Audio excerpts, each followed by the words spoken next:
Former Democratic Senator Al Franken appeared on CNN alongside Republican strategist Alice Stewart to talk about the Supreme Court's decision to overturn Roe v. Wade and the political orientation of the court. And I have not seen anything like this in a very long time. Al Franken turned Alice Stewart into a sputtering mess over the issue of Republicans holding up nominations, including that of Merrick Garland.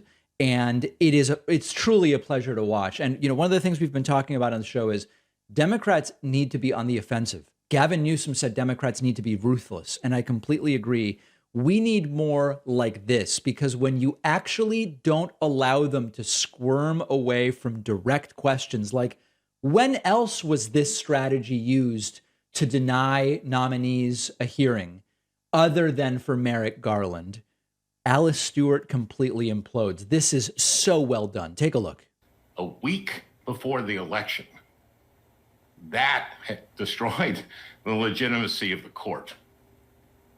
Alice, what do you think? Did Chief Justice Roberts he sort of ignored some of what Al is talking about there, and that there is a tremendous amount of controversy as to how this court got tilted in the direction of the far right. Just to throw a little accuracy in some of what Al said there. Look, the Merrick Garland was held up because we had a divided government. We had a Democrat in the White House, and we had Republicans in control of. That's not what was said. That's not what McConnell said.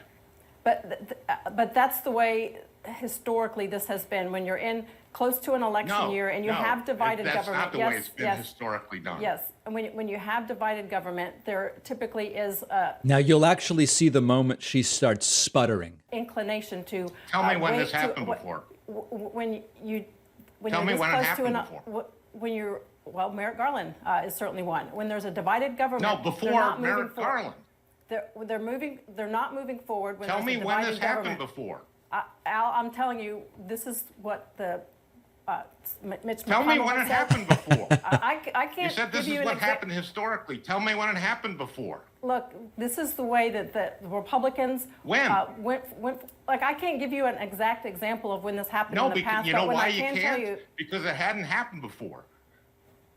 Look, the basis for not appointing him was because of that specific reason.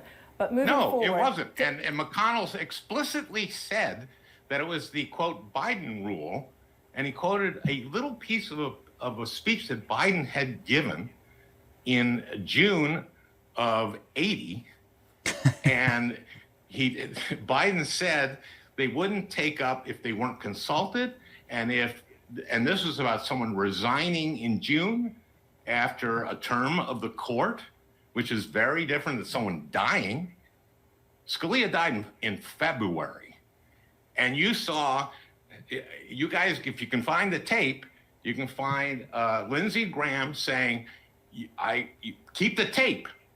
We will not take up a judge if someone dies, a nominee, if someone dies in an election year in the next election. This is total hypocrisy. And you actually, I'm surprised that you're claiming this and you can't come up with an example because there is none. Look, to get back to the point of the conversation. No, but this is here, the point. This is the point. This is the point. That's exactly right. We're talking about Kamala Harris and her calling the current Supreme Court justices activist justices because she doesn't like the outcome of the ruling. And when they made their decision. Yeah, and of course, the point here is how did this court even become what it is? I think that to some degree, this is what Democrats need to do every time Republicans lie. Call them out, shame them, continue to expose that they are lying. Now, why did this even happen? You have to understand, right? It's because Jim Acosta allowed it to happen.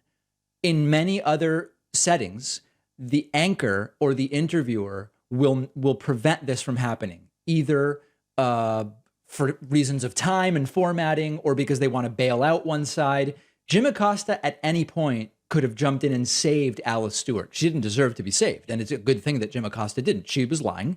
And the other person she's arguing against called her out for her lies. And it was silly to think that you were going to be able to get away with that with someone like Al Franken. Al Franken identified the silly game and he called it out. Now, this is representative of a bigger issue with the Republican Party right now. They have zero integrity in politics. If there is no precedent or a rule that says you can't do something, they will do it. And then they will say that's the precedent. I mean, think of I want to stop short of calling it evil genius, because it's these things aren't really that smart. They work because the system tolerates them and the people tolerate them, and maybe we shouldn't. But the idea here is, she says, okay, well, we did this thing with Merrick Garland. And Al Franken says, but what's the precedent for that? And she says, well, it happened with Garland. Right. No, but what's the precedent at that point? What was the precedent? We did it with Garland. No, but that Garland can't be the precedent for Garland. It's all so stupid, and it's such a base and fundamentally vapid sort of framing of the debate. But when they're allowed to get away with it, of course, they're going to continue doing it. And, to go back to the Al Franken thing, we've talked about this before. Al Franken did engage in a very distasteful joke, this photograph that led to his eventual resignation from the Senate. I do think Democrats were a little quick in order to show their lack of hypocrisy in demanding that Franken resign, when compared to so many other things that have happened for which no one has resigned, it was so minor. And we've talked to Democrats who say, yeah, it was actually a little bit jumping the gun on demanding Franken resign, just to show how non-hypocritical we are. Franken is really good at this, and absolutely humiliating there for Alice Stewart. Your internet provider, websites you visit, social media companies, they all follow you around online and profit from selling your data. Anyone can piece together this data about you. It's quite disturbing. The solution is make yourself anonymous with Private Internet Access, our sponsor. Private Internet Access has gone further than any other VPN to demonstrate their commitment to your privacy. They don't collect or store any data about user activity. They've proven this in court multiple times. Their software is 100% open source, so you can see that no data is being logged. Everybody should be using a VPN. For your research on which VPN is most trustworthy, I think you'll land where I did, Private Internet Access. It's great for streaming. They have 24/7 customer support. They have a 30-day money-back guarantee if you don't love it. You can choose from IP addresses in 84 countries and all 50 US states. And my audience gets 82% off, so you can stay protected for just $2.11 a month. Plus, you'll get 3 months free. Go to privateinternetaccess.com/Pacman. The link is down below.